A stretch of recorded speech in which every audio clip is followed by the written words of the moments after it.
The name 500 Sails is taken from a first-person account of a Spanish galleon, the San Pedro, that was approaching the Marianas, 1565. And during the day, it is recorded that they were surrounded by 500 sailing canoes. And as we read that and we thought about what our waters look like in the Marianas, that was just such a simple vision, 500 canoes, which meant there were at least 1,000 sailors. And we were a maritime culture, and that was lost.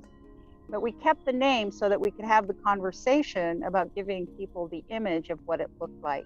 One of our goals is to have another 500 canoes on the waters in the Marianas by 2030. We're not going to do that by ourselves. But as more people are building these canoes, the organizations in Guam, that together we're hoping to hit that total or get as close to it as we can. And as Emma said, we can't do it by ourselves. It's got to be an effort from everyone. But it's worth it. It's really worth it. And just trying and to create a maritime community, it doesn't matter if you hit 500 sails or you hit 1,000 or you hit 250. Just to create a community that builds canoes, that sails regularly, that knows their cultural heritage and enjoys it. Like Emma likes to say, we're already successful, all of us, because we built canoes. Everybody knows that the Chamorros have had a maritime history that was disrupted, and we've got it back. And the children here in the CNMI are now never going to see, they're going to grow up having had canoes in their lives all their lives. That is just really, really gratifying for everyone. That's happening in Guahan and everywhere now. So anyway, we should all keep up the good work, aim for 500 canoes. Maybe we make it, but we've already succeeded. And I think that one of the things we really, really want to do is have the youth in the CNMI understand how deep the canoe culture went here and how much that's going to help them have a sense of place and a place in the world, and to know how much knowledge either their ancestors had or the ancestors of the people here had. When I was 16 and I was living in Manila, there was no Chamorro history.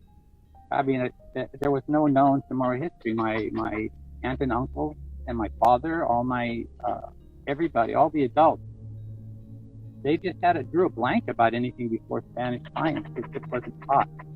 And we have gone from knowing history to knowing things that nobody knew in 1974. Nobody knew. But then we realized that Tetlu took, I think, 1 to 2 years to build, and depending on who you asked, it was $100,000 to $200,000.